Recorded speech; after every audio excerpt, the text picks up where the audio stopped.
Hey guys, FinalBoss here. In this video, you have ODK. He's going to go over how to position size so that you can know the correct way, the secret way to do the exact R. You know your risk and reward.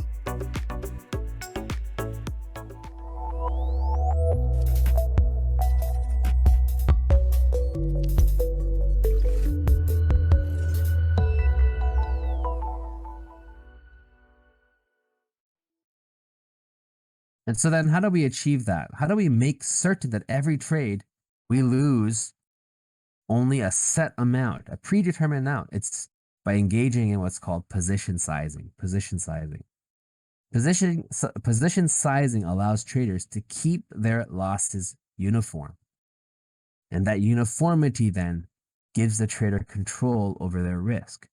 No matter how many dumb ideas they may have a certain day because they woke up on the wrong side of the bed, no matter what, their loss will not exceed what another loss would achieve them, right? They're always going to hit that same loss every time. And yet, they're trying to achieve greater rewards, right? But that risk will always remain the same. And that's a very powerful thing. So how do I position size? Well, first, you want to identify the entry price and the stop price. Okay. Obviously, you have an entry price when you're getting in the trade, but what many people fail to recognize is you need to also find your stop. If this goes against you, where will that point be? Right? Everyone should trade with the stop because you're not going to be right 100% of the time. Are you just telling me that every time you trade, you don't use a stop, but the one time you're wrong, you're going to lose your account? That doesn't seem very wise, right? You have to have a point where you say, I'm done. This trade's not working. My thesis is wrong. That's going to be your stop point, right? That's going to be the price where you're going to stop out. So you determine your entry and price.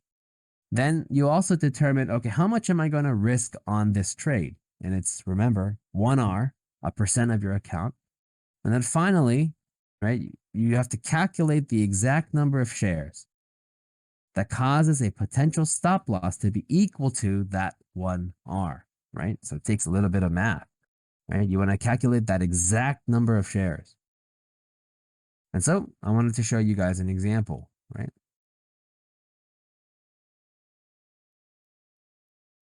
Right here is a preset example that I prepared for you guys. It's the QQQ not too long ago, actually.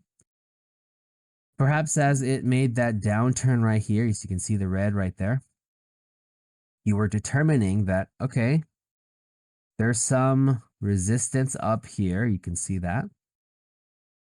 And then it looks like it made a high and it kind of topped out. Then it tried to recover up to 373. This is the QQQ maybe a few days ago, but it failed. And so here in this green line, you can see, might be my entry, right? I then evaluate, okay, I'm going to risk up to 373.90. That's going to be my stop. If this could somehow bounce and break out to high of day, right? At the time, this would have been high of day.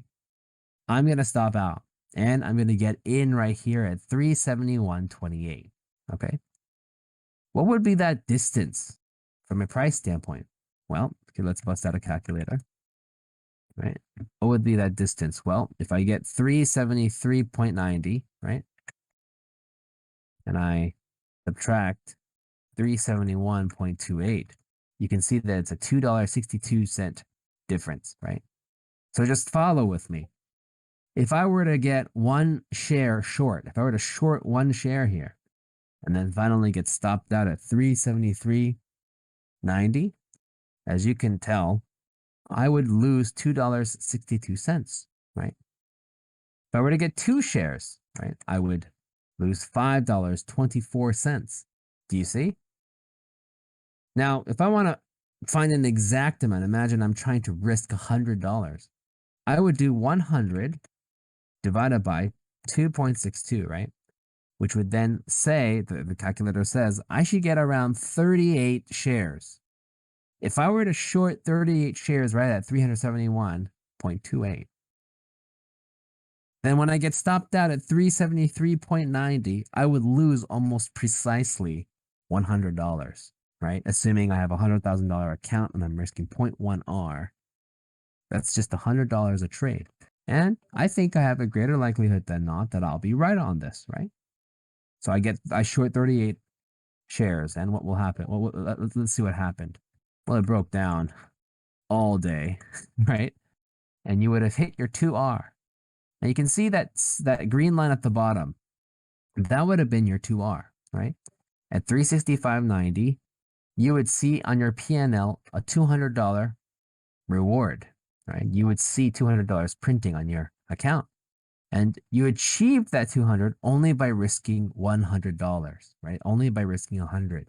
And you know that you would have lost no more than 100 because you position sized. You sized your position perfectly so that you could never lose more than that predetermined amount.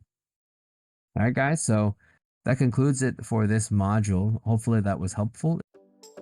Again, we appreciate you watching today. Hope you learned a few things around how to position size correctly. We'll see you in the next video.